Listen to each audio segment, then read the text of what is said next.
don't think most of you realize that you do not have time. Everything is time. Time can be converted into anything. We all know time can be converted into money. People say often, time is money. This is true. Money is also time. You spend money to save time. Time is the enemy of the rich man, so he takes a private jet to save time. Money is the enemy of a poor man, so he waits for the bus to save money. But they're the same thing, money and time. So when I say you don't have time, this is something you need to remember because it's extremely important and you can apply it to most things. You do not have time to have a headache. Do you understand? I'm not saying you don't have a headache. I'm not saying your head doesn't hurt. But you don't have time for it to affect your life. You do not have the waking hours. You are being outcompeted and crushed by people who are more powerful and more connected than you'll possibly ever be. By people who know things you do not know.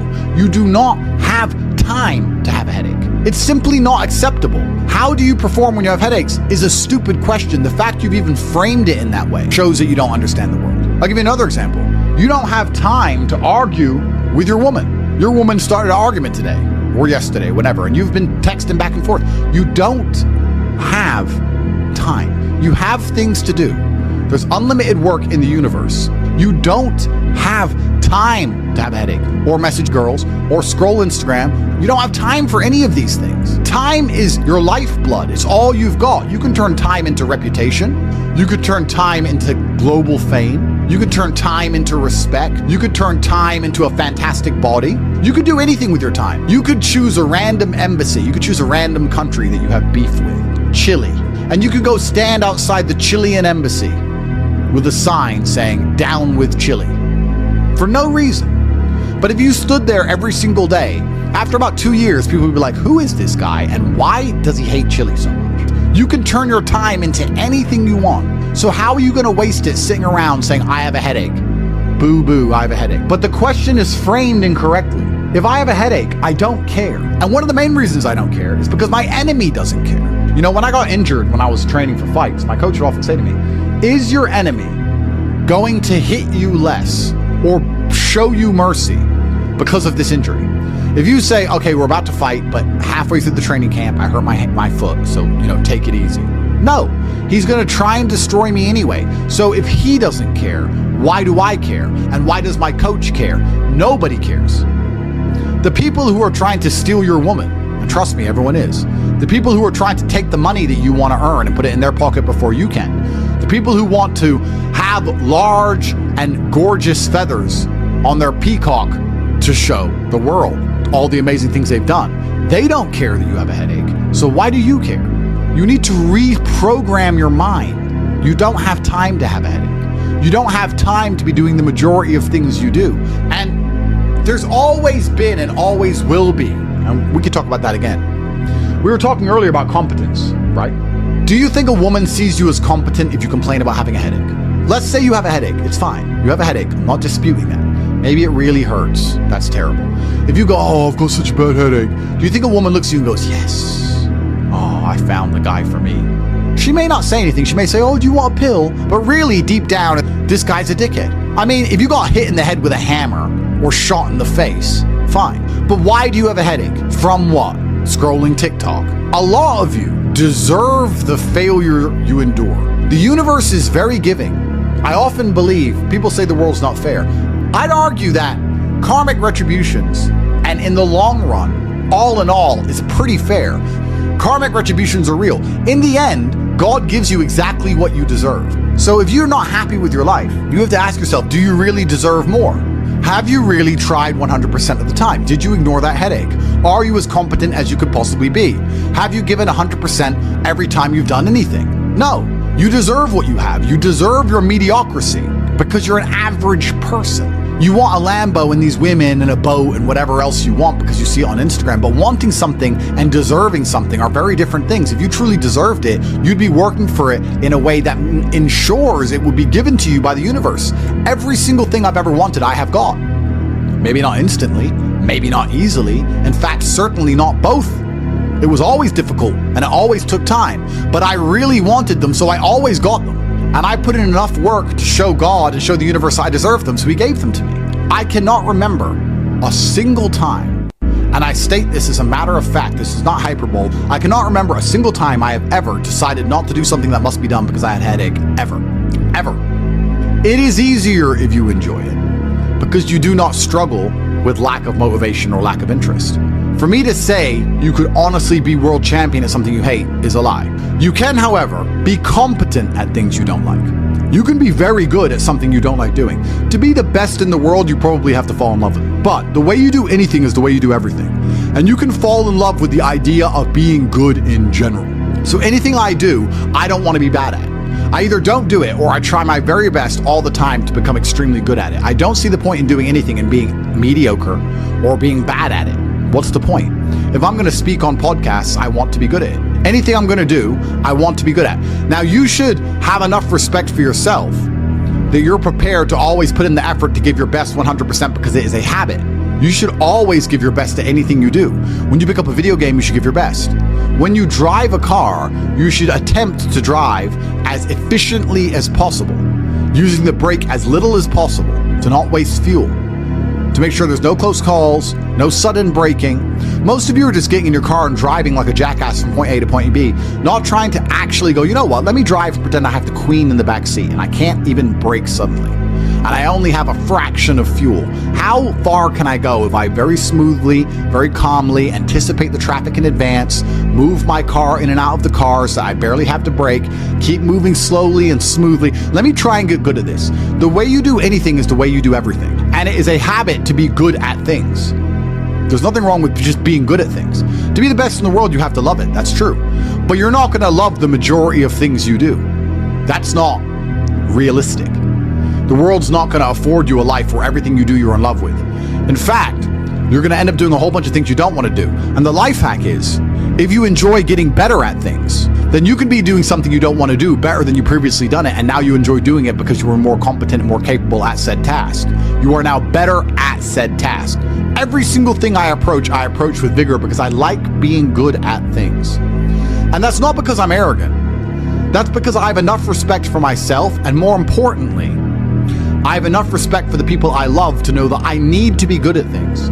When my children, or when my women, or my family, or my people who rely on me, my brothers, anybody comes to me expecting me to do something for them, I need to have enough respect for them to know that I'm good at what they ask me to do. And if I don't know what they want me to do, or I'm not particularly good at it, I'm at least good at learning. You can become good at learning so that you learn things faster. Good at concentrating. Good at taking a scenario seriously. These are all basic life skills that go along with bravery. That's going to put you in a competitive bracket amongst the masculine realm which exists today, because most people can't even focus. Most people can't even focus or try hard at anything. So to answer the question, can you become world champion without loving boxing? No, you can't become the best in the world.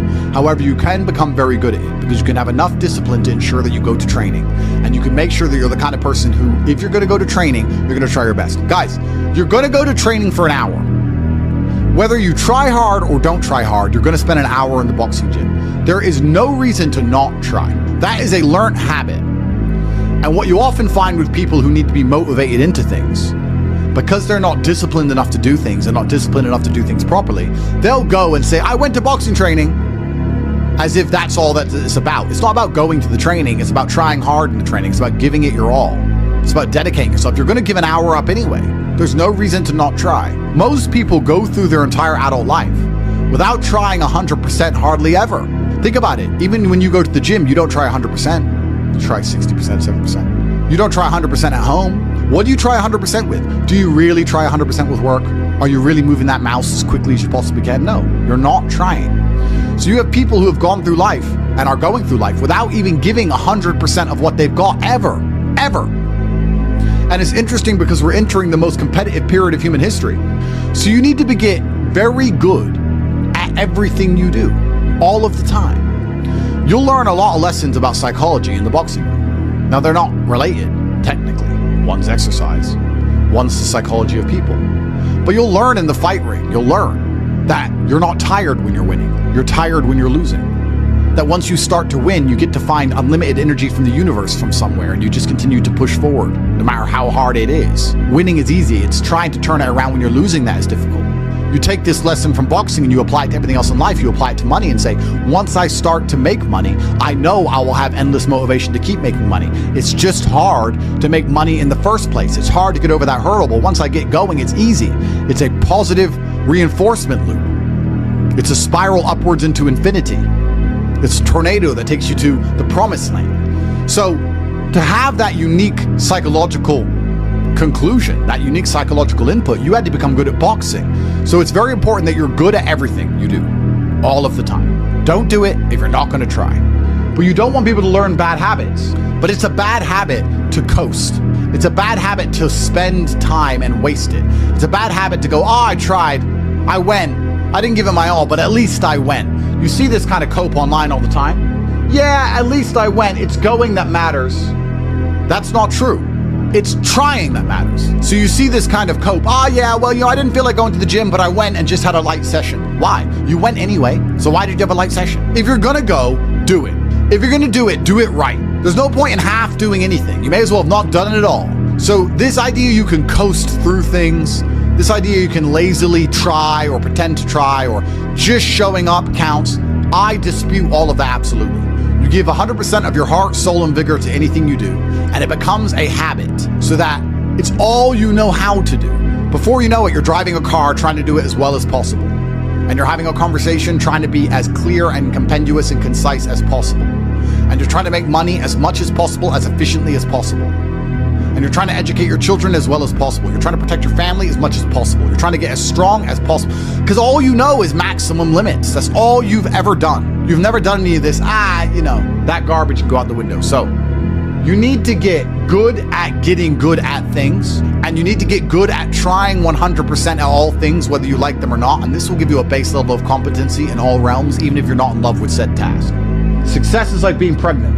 Everyone says congratulations, but nobody knows how many times you get fucked. Absolutely. But that's the beauty of success, right? Because all the times you get fucked teach you the lessons you need to be successful in the first place. You would never be successful without getting screwed over. And also, you wouldn't be happy with your success without getting screwed over. The reason you appreciate that woman who's so good to you, who you trust with all your heart, who's loyal to you, is because that other woman cheated on you. If you had never seen a terrible, narcissistic, cheating woman, you wouldn't appreciate a good, kind-hearted one. There is no light without dark. So it's very important that you go through these bad things, one, to learn lessons, but two, to learn gratitude and appreciation for things once you have them. It's extremely important. Every time something bad happens to you, you need to say thank you to God. Thank you, God, for giving me this difficult time, for me to learn lessons, and for me to have more appreciation for my fantastic life in the future. That's how you should approach life. And especially success is exactly the same way. The lessons you'll learn failing along the way will ensure that when you get to the top, you can keep it. It's difficult to think of a scenario where being brave would be a negative mindset for you to be able to tap into, because bravery affords new options you haven't previously considered. If you're a coward, you don't have certain options on the chessboard because you simply don't have the bravery to make X moves. But if you are brave, you can analyze these moves. So you have a whole bunch of moves that most people don't have. Most people do not have the bravery to consider alternate paths. You need to be able to look at the chess moves that most people will not be prepared to make, and most people live very afraid. So bravery is an extremely important skill to hone. It's something you should practice. You should often sit and think, what would be the bravest decision I could make in this scenario? What would be the bravest one I could possibly make? And consider it. I'm not saying do it, but you should get in the mental model of considering it. Because quite often when you're a coward, brave decisions don't even cross your mind, ever. They don't even cross your psyche. They're not even something that's interesting to you. You haven't trained your mind to consider them. So you need to train your mind to consider bravery, because bravery is something that is going to universally apply throughout your life. It doesn't matter if you're rich, it doesn't matter if you're poor, it doesn't matter if you're in Thailand, it doesn't matter if you're in Peru. Having the option to be extremely brave and consider the options which are afforded only to a brave person is going to be something which is always going to benefit you. So it's very important that you consider and think about bravery as a whole, something I want you to hone. Because life is sales. Convincing a woman to love you is sales. Work is sales. Life is sales. So fantastic thing to learn. Boxing, once again, fantastic thing to learn. It's very good. Your body and mind are connected. You cannot have a strong mind without having a strong body. Fantastic. Who should you be before you become rich? Well, money is an amplifier. Money's not going to change who you are. It's going to amplify who you are. If you're a good person, it'll make you a very good person. If you're a bad person, it'll make you a very bad person. If you're a weak person, it'll make you very weak and cowardly and scared. If you're a strong person, it'll make you very brave. Money amplifies. So you actually kind of have to hope that you don't get rich too early before you've struggled enough, because men are built on the back of struggle. You have to go through pain and terrible things as a man and struggle constantly to be a good man. No man who has not struggled is a good man or good at being a man. But don't worry, I think God has a plan for you. You should be trying your absolute best to get rich all of the time. You should be struggling and working as hard as possible. And all of those lessons that will come with all the suffering and the difficulty will be amplified by the time you're a multimillionaire and you'll become the best version of yourself. That's how you become a top G. Wake up every day and be prepared to give 100% focus to all of the things you do. That's all you have to worry about. It's kind of like, if you worry about the work, the results come. The results are easy. Guys, money is easy. Money is easy. Women are easy. The life you want is easy. All you have to do is fall in love with the work. If you fall in love with the work, fall in love with being good at doing your work, getting it done, never missing a day, because the easiest way to make sure you never miss a lucky day is to try every single day. Lucky days exist, and you're never going to know if you have a lucky day or not unless you try every single day. Then you're never going to miss any lucky days, and you're going to pull it off, and you're going to realize it wasn't actually that difficult. All it took was consistency and constant effort, never being lazy and doing everything I'm supposed to do properly. When you tolerate something, you're admitting you deserve it. You're going to get exactly what you deserve in life, from women, from masculine friendship, financially, respect on the street, luck. You get the luck you deserve. If you try your very best in all things and you pray and you're really thankful to God and you say thank you all the time, you start to become very lucky. Lucky things start to happen. You get the luck you deserve when you try. It's truly remarkable. When a woman looks at you and goes, he can do anything he says he's going to do, that's when you become instantly attractive. Competence is extremely important. That's the masculine world. And peacocking built this world. Don't let losers and brokies sit and say to you, oh, all our graves are the same, it doesn't matter. No, it does matter. You were not born to suffer and die without being remembered or leaving a mark on this planet. You weren't born for that. You were born to do something great and to be remembered. You were born to leave offspring, which are so fantastic, raised in your image, that you, by proxy, are discussed into eternity. Your bloodline becomes synonymous with competence and capability. That's why you were born. The reason the male peacock shows its feathers is to say, look what I have. There is nothing wrong with that. That's what built the modern world. All of the explorers who risked their lives on the 7 seas did it to say, look what I did. The most beautiful buildings around you, the cathedrals, all these things that were built by men saying, look what we have done. We have done something other people cannot do. Flexing, in and of itself, is not a stupid idea. It's actually a biological norm amongst men. Don't be confused. You don't want to flex asininities. You want to flex capabilities. You want to flex competence. You want to flex, look what I can do, which others cannot do. And respect often lies on the other side of fear. If there's a decision that everybody's afraid to do, but you do it, that is what's going to get you respected by your peers. But masculine brotherhood has been the basis of keeping you accountable. It's very easy for you to become the best version of yourself if all the men around you are pushing you all of the time. And they're ensuring that they are being their best selves, which is constantly pushing and striving towards successes. This is what you're supposed to do. You always have. This is why even boxers, although they fight alone, they train as part of a camp with other boxers. You're always pushing yourself all of the time. That's the primary objective of masculinity, is to leave your mark on the world. And it's easiest to do that if you have brothers behind you who are pushing you to be your best self. I don't know how to keep that fire going. What should I do? This is a really interesting question, actually, because it amazes me that so many people in the world still today, even though we have instant access via social media to the truly successful, believe anything they've done matters. So you've made 100 grand. You're still poor. That's nothing. That is nothing. 100 grand is nothing. It is my cigar bill for a month. It's nothing. You've changed nothing. You've achieved nothing. You need to compare yourself always and constantly to somebody who is outperforming you. You need to stop being so happy with yourself for these tiny little successes. This is what they teach inside of common pop psychology classes. Yeah, and take the small success and be happy with it and put little milestones and reward yourself for achieving the little milestone. No, that's not what you should do. The point is, the fact you could have a little tiny success and quit shows that there's something wrong with your mentality and your firmware in the first place. You don't know what success is. I don't consider myself successful. So how can you consider yourself successful enough to not work? All I do is work. I work 7 days a week, 18 hours a day, every single day, never missed a day, headache or not, ever. So I don't understand this mindset. And you see a lot of people do it, right? They'll say, oh yeah, I had a really great week and I made some money and now I'm in Costa Rica. You're never going to win that way. People often say to the extremely wealthy people, why do you work all the time? All you do is work. If I was as rich as you, I'd just go on holidays. Not understanding that the kind of person who goes on holidays when they have money is not the kind of person who becomes truly rich. The kind of people who become truly rich are the people who work every day no matter what, which is why all of the people who are truly rich are workaholics, because it's the only way to really get there. You can get to a certain point once you're a trillionaire, you're Jeff Bezos or whatever, that you can take some days off. I'm not saying that, but the point I'm making is you need to fall in love with being happy with yourself for how hard you've dedicated yourself to a task. That needs to be more satisfying to you than relaxing. Relaxing is probably the most boring thing you can possibly say for me to do. Say, Andrew, do you want to go relax? I say, what do? Stare at a wall? That sounds terrible. Nothing is worse than relaxing. I don't want to relax. I want to work. That's all I want to do is work. Because if I work and I achieve things, I feel good inside.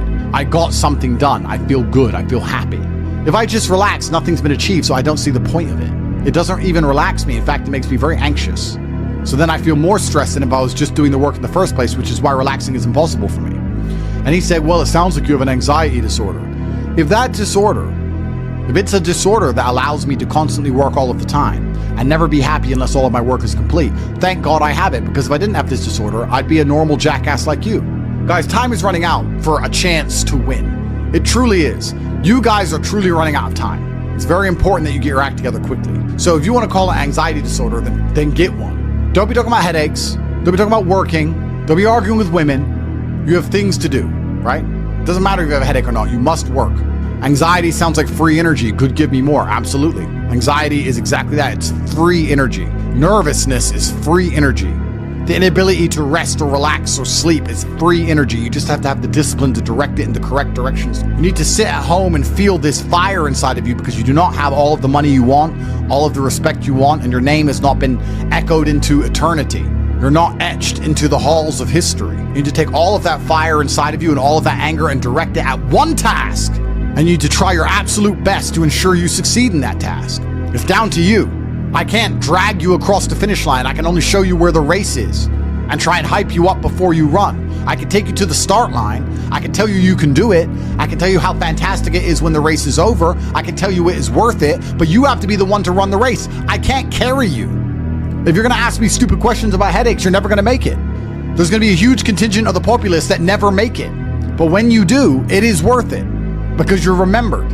And that's the whole point of being alive as a man in the first place, is to go down in history. It's not to go through life comfortably. It's not to go through life without struggle, without pain. The point of being a man in the first place is so that you suffer enough for people to remember you, to die for something, to live for something. That's the whole point in all of this. There's nothing else to do.